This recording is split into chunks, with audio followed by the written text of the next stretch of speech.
Terima kasih Anda masih menyaksikan Kompas Petang, Saudara. Presiden ke-7 Republik Indonesia, Joko Widodo, menerima kunjungan pengasuh Pondok Pesantren Al-Mukmin Ngeruki, Abu Bakar Ba'asyir, di kediamannya di Banjarsari, Solo. Pertemuan keduanya berlangsung secara tertutup, Saudara, selama kurang lebih 30 menit.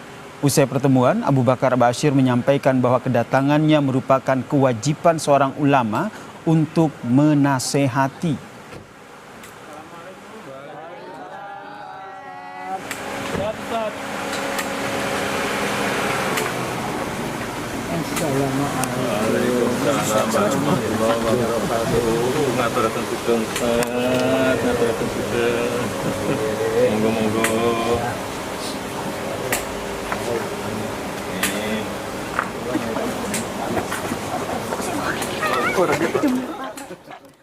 Hanya nasihat itu kewajiban seorang ulama, menasehati rakyat, menasehati orang kafir, menasehati pemimpin. Mau tidak mau itu Allah yang menentukan, bukan saya. Ya, gitu ya. Itu saja, tidak ada tujuan lainnya. Presiden ke-7 Republik Indonesia Joko Widodo mengatakan mengaku kaget dengan kedatangan Abu Bakar Ba'asyir. Jokowi mengatakan banyak diberi nasihat untuk mengabdi pada negara dan agama.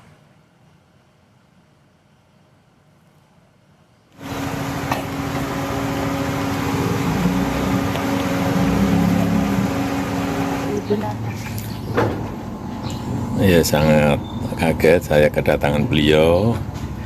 Intinya beliau menasihati saya untuk mengabdi pada Islam. Nah, itu aja. Ya, terima kasih. Terima kasih, Pak. Lalu apa makna dari pertemuan ini dan apakah akan memberi dampak bagi Joko Widodo? Kami membahasnya bersama dengan Direktur Eksekutif Trias Politika, Mas Agung Baskoro, dan juga Ketua Harian Bara JP, Mas Adli Abdullah. Selamat petang semuanya. Selamat petang. Assalamualaikum. Waalaikumsalam. Saya ke Mas Adli dulu. Mas Adli, ini pertemuan mendadak atau memang sudah direncanakan jauh-jauh hari? Ini kan pertemuan mendadak ini, sebagaimana pernyataan Pak Jokowi, Presiden ke-7 Republik Indonesia. Beliau pertama terasa kaget dengan kedatangan daripada Kiai Haji Abu Bakar Ba'asyir ke rumahnya. Beliau selaku orang Islam pasti dia membuka ruang, yang membuka rumah untuk dikunjungi oleh siapapun. Jangankan Pak Abu Bakar Ba'asyir, rakyat jelata aja tiap hari datang ke rumahnya dan beliau sambut dengan begitu hangat dan bersahabat. Saya kira ini kedatangan Pak Abu Bakar Ba'asyir, Pak Jokowi ini kan ada dua hal. Pertama, ini silaturahmi. Dan silaturahmi ini dalam agama itu kan termasuk memperpanjang umur. Apalagi Pak Abu Bakar Ba'asyir dengan Pak Jokowi, mungkin karena Pak Abu Bakar Ba'asyir dulu dalam waktu beliau ditahan, termasuk Pak Jokowi yang memotong masa tahanannya ini. Saya kira ini pertemuan dua tokoh Muslim.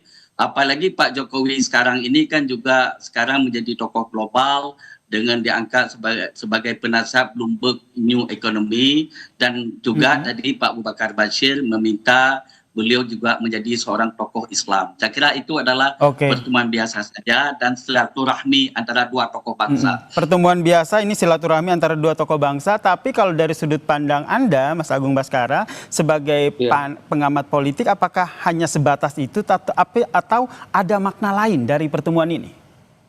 Iya, pertama counter narasi jelas, Mas, ya. Jadi situasi ini bisa membuat ya isu soal ijazah, pemakzulan dan yang lain itu berdiri sama rata dengan isu misalkan silaturahim beliau dengan Pak Abu Bakar Ba'asyir.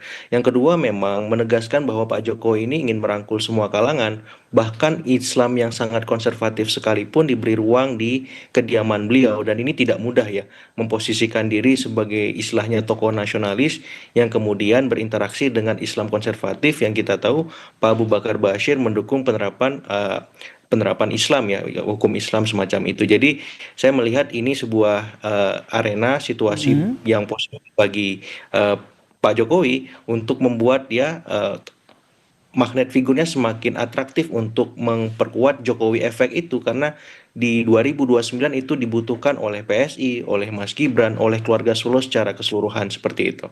Oke, Bang Abdi juga melihat hal yang sama?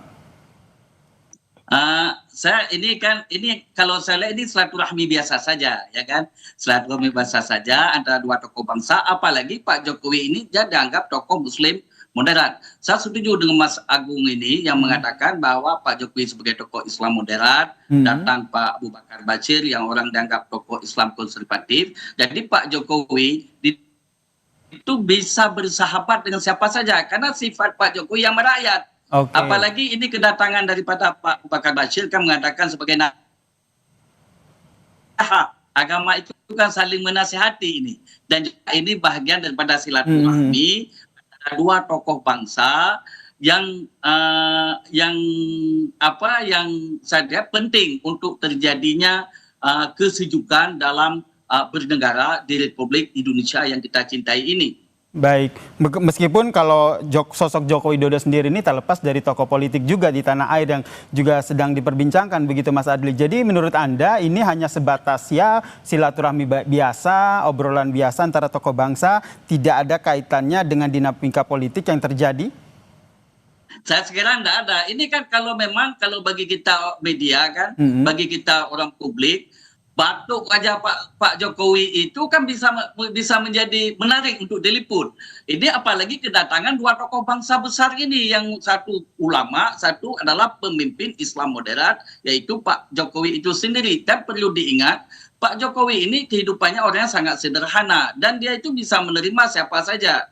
Kita pun datang ke sana tanpa perlu agenda khusus, bisa diterima oleh Pak Jokowi. Makanya Pak Jokowi tadi termasuk terkejut, kaget dia dengan kedatangan Pak Abu Bakar Bashir. Tapi karena dia yang humble, yang sederhana, dia senang saja kedatangan Pak Abu Bakar Bashir. Apalagi berdua ini sama-sama orang Solo, sama-sama menjadi rakyat biasa di Republik Indonesia sekarang ini. Pak Jokowi sekarang kan sudah menjadi rakyat biasa sekarang ini. Kalau Mas Agung Baskoro sendiri melihatnya ini keuntungan yang didapat dari Joko Widodo sendiri seperti apa dari pertemuan ini, baik dari sisi sebagai tokoh bangsa maupun dari sisi politiknya? Iya, suka atau tidak kan selama ini Pak Jokowi dikaitkan dengan problem etik Pilpres 2024, Mas Yasir. Sehingga ketika kedatangan Pak Abu Bakar Bashir ke kediaman beliau, yang itu notabene ulama dari kalangan Islam konservatif, sedikit banyak ya kita akan tahu bahwa problem etis itu sedikit banyak tereduksi dengan kehadiran seorang sosok ulama konservatif itu Pak Abu Bakar Bashir.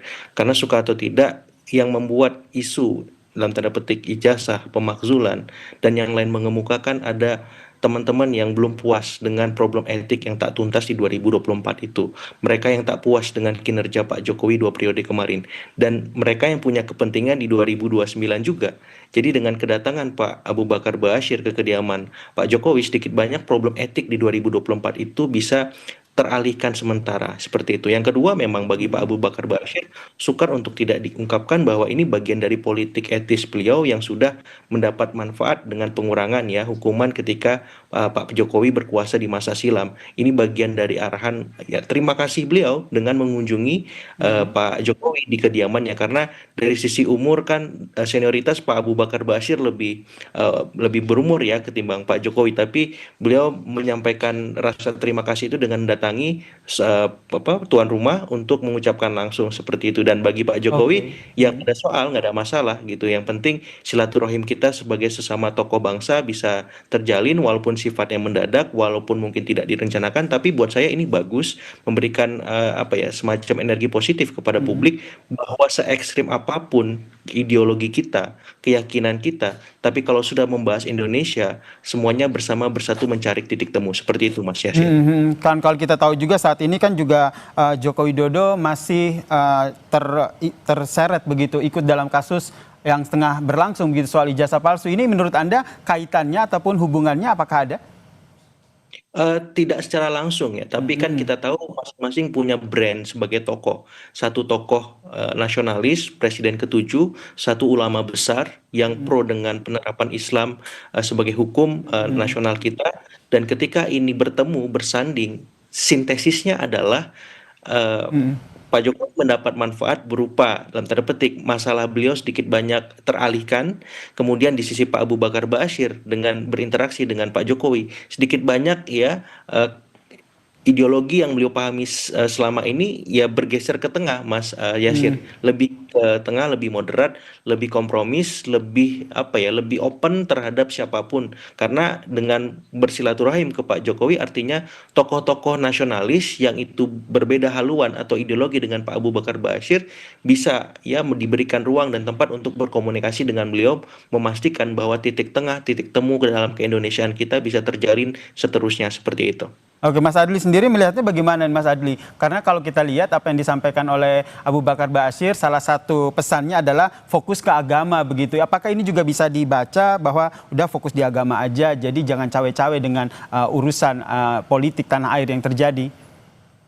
Saya kira itu kan datangnya fokus ke agama, itu kan dia datang minta Pak Jokowi itu menjadi tokoh Islam. Pak Jokowi ini kan secara agama itu kan lebih bagus, beliau itu kan orang secara taat, beliau salatnya bagus ya kan. Ini jadi lebih melihat ini bahwa Abu Bakar Ba'asyir datang, Bapak jadilah menjadi tokoh Islam, dan itu sah-sah saja.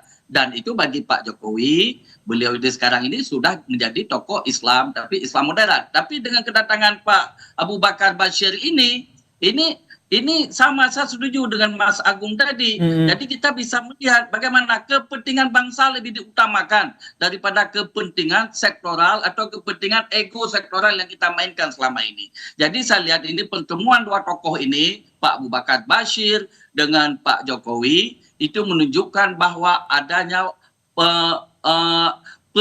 penyatuan, untuk ada yang penyatuan. Jadi kita selesailah dan berbicara hal remeh-temeh, mari kita bersatu membangun bangsa ini di bawah kepemimpinan Pak Prabowo Gibran. Jadi ini kita kawal pemerintahan ini secara baik, kita tinggalkan hal-hal yang menyebabkan ini terjadi disintegrasi bangsa. Ini adalah merupakan simbol untuk penyatuan bangsa dengan kedatangan Pak Abu Bakar Ba'asyir ke rumah Pak Jokowi. Apalagi Pak Abu Bakar Ba'asyir orang lebih tua datang ke rumah Pak Jokowi. Sebenarnya kan Pak Jokowi yang datang. Tapi ini saya kira ini pasti akan ada hubungan timbal balik. Dan ini bagus untuk kita, dan ini maksudnya lesson learned bagi kita ini yang berpolitik. Kita boleh berbeda pendapat, tapi hati tetap satu demi bangsa dan negara Republik Indonesia. Oke, terakhir Mas Agung Baskoro juga melihat hal yang sama? Iya, dalam politik kadang ada yang tiba-tiba, Mas Yasir. Ataupun tidak disengaja. Kalau saya, kita buka ruang itu supaya melihat bahwa Pak Jokowi ini aktor politik yang ulung, yang bisa menciptakan panggung-panggung politik kapanpun dan dimanapun, bahkan di kediaman rumahnya sendiri, yang kita tahu sekarang selain sebagai ya tempat silaturahim politik bagi tokoh-tokoh nasional, wisata rakyat katanya di sana sudah terbentuk, tapi ini bisa menjadi epicentrum politik yang mempengaruhi dinamika politik kebangsaan kita ke depan. Jadi hati-hati dengan Pak Jokowi untuk semua, kira-kira pesannya begitu.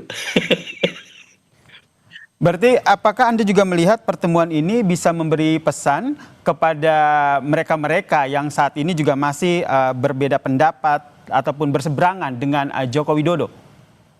Persis tadi saya sampaikan, hati-hati dengan beliau, istilahnya begitu, dengan beliau bertemu dengan Pak Abu Bakar Ba'asyir, karena beliau bisa membuka ruang komunikasi dialog dengan siapapun, se-ekstrim apapun. Artinya ya politik kita jangan terlalu benci-benci amat, jangan terlalu sayang-sayang amat, di tengah saja supaya lebih jernih melihat semuanya. Termasuk dengan Roy Suryo yang saat ini masih terus dengan kasus ijazah palsu Jokowi. Betul, karena Pak Roy Suryo kan juga sebelumnya sangat dekat dengan Pak Jokowi. Kalau hari ini sangat jauh dengan Pak Jokowi, satu momen bisa jadi di tengah-tengah bahkan balik lagi ke semula. Jadi saya memberi ruang kepada semua, kepada masyarakat kita, objektif saja melihat situasi politik kita di tengah, supaya apa? Supaya kita bisa mencari titik temu lebih objektif, lebih clear and clean melihat semuanya. Seperti itu, Mas Yasir. Baik, terima kasih Direktur Eksekutif Trias Politika, Mas Agung Baskoro, dan Ketua Harian Bara JP, Mas Adli Abdullah, telah berbagi perspektifnya di Kompas Petang. Salam sehat semuanya. Sehat semua. Dan saudara, usai jeda, Kompas Petang masih punya informasi soal Presiden Prabowo Subianto.